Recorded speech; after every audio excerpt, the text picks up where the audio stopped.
everyone, Lisa Haven here, and have I got breaking and unfortunate news to share with you today. Now, earlier this morning, I put on a report praising Donald Trump for his stance against the lamestream media, for telling them off, so to speak, because they're lying, deceitful nature. And I say amen to that again because I am excited that he put them in their place. He's one of a few, one of the only presidents that have ever done that. Now, I also said when he does things that I do not like, I'm going to bring it to you because I don't like all his policies. I do like some, I don't like others. I do like things that he does and I don't like other things that he does. And I'm going to shoot you straight as often as I can.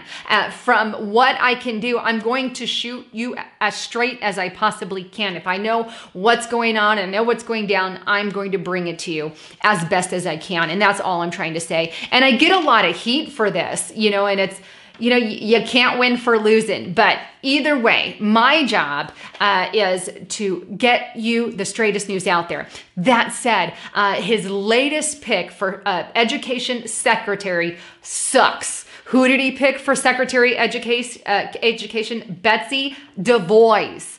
Betsy DeVos. Now, I've homeschooled for 9 years, and I know a lot about the education system. This gal is not someone I would pick. Why? Well, she has ties to not only the Bushes, but the Clintons. And is she actually anti-Common Core? No, she ain't.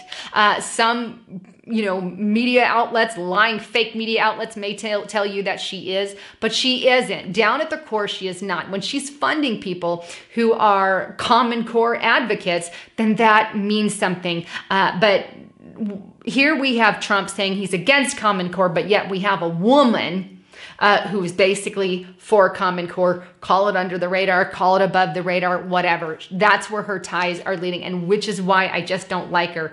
It's very unstable ground there with her. But here's what she has. She has ties to the Bushes family, who also support Common Core. Not only that, but her family, who are billionaires, have donated anywhere from 60 to 130 billion 130,000, sorry, 60,000 to 130,000 to the Clinton Foundation.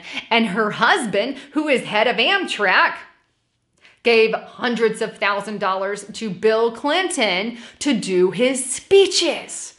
I don't know about you, but I don't like what that smells of. Just my 2 cents there. Now, hopefully it'll turn around. Maybe there's a little more to the woman that I don't know, but nonetheless, I don't like his pick. I don't like her. I do like some of his picks, Stephen Bannon and Flynn being 2 of those that I'm really excited about as far as who are current members of Trump's cabinet there, but there are some that I'm not particularly fond of, and Betsy DeVos being one of them. Anyhow, I wanted to bring you the latest on all of that. And just a quick message here. If you are subscribed to my channel, please double check it because a lot of weird things have been happening and people have been unsubscribed, and I'm still talking it over with YouTube, though I don't know exactly how that's going along. But nonetheless, it is being talked about. We'll see what comes of that.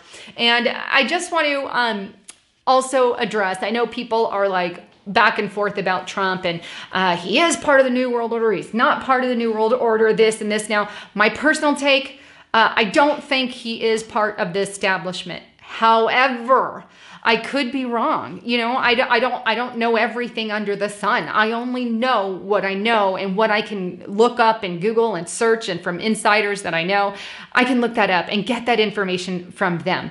But there are things that, make me cringe, and things that he does that make me go, hell yeah. And so there's both sides of the fence here. And I personally don't think he is, again, but could I be wrong? Yes. But here's what I have to say. At least give him a chance. Give him a chance to prove it. If he does something that's really out of this world or off his rocker, well, yeah, then I'm going to report on it and bring it to you right away, because that's my heart and that's what I feel called and led to do. But nonetheless, stay in prayer. We need to get on our knees and talk to God because That's the day in which we live. And the other thing I don't mention enough is that we are living in the biblical end time spoken of in Bible prophecy. And look, we don't know how long we have on this earth.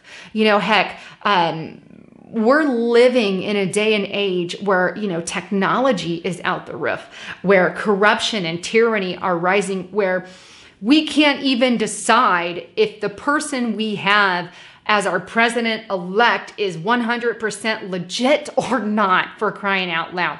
We know one's of the devil, but we don't know for sure if it goes one way or the other.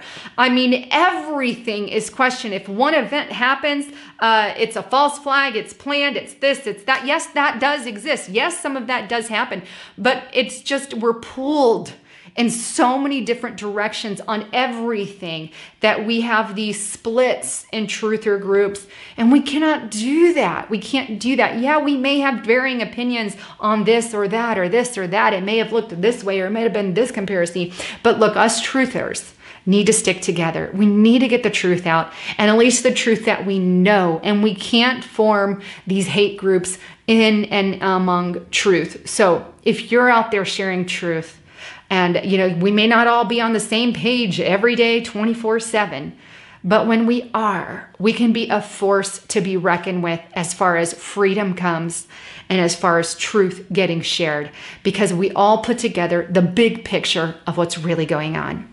Anyhow, just wanted to share that with you guys. I love each and every single one of you. This is Lisa Haven signing out.